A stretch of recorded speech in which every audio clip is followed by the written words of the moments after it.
2 থেকে 3 সপ্তাহের মধ্যে যুদ্ধ শেষ করার কথা বললেও ইরানকে কঠোর আঘাতের হুঁশিয়ারি দিয়েছেন ডোনাল্ড ট্রাম্প। এর জবাবে নতুন করে ইসরায়েল সহ উপসাগরীয় দেশগুলোতে কয়েক দফা হামলা চালিয়েছে ইরান। আঘাতের হুমকি দেওয়া হয় মধ্যপ্রাচ্যের মার্কিন প্রযুক্তি প্রতিষ্ঠান এবং জ্বালানি অবকাঠামোতে। একদিকে মার্কিন প্রেসিডেন্টের যুদ্ধে লক্ষ্য অর্জিত হওয়ার দাবি, অন্যদিকে ইরান ও তার মিত্রদের নতুন নতুন ফ্রন্টে কৌশলগত হামলা মধ্যপ্রাচ্যের সংঘাত পরিস্থিতিকে জটিল করেছে আরও।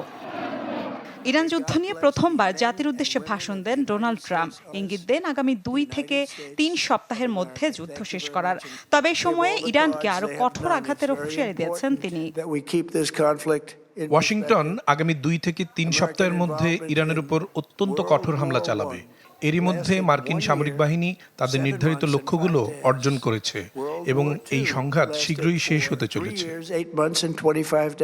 ট্রাম্পের এই অনমনীয় ভাষণের পরপরই উপসাগরীয় দেশগুলোতে হামলা চালিয়েছে ইরান। দেশটির বিপ্লবী গার্ড বলেছে, তেহরানের সামরিক সক্ষমতা নিয়ে কোনো ধারণা নেই শত্রুদের।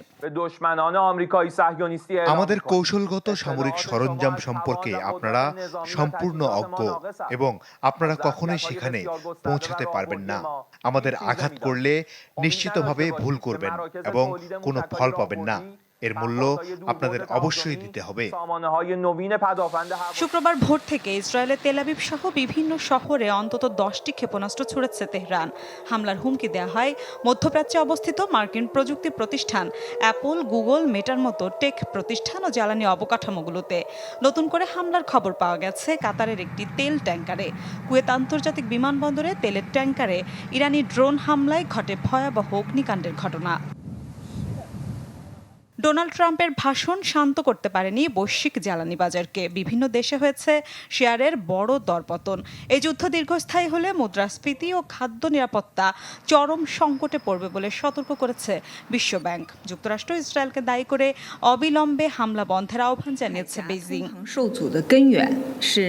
মিলা খন্দকার, চ্যানেল 24।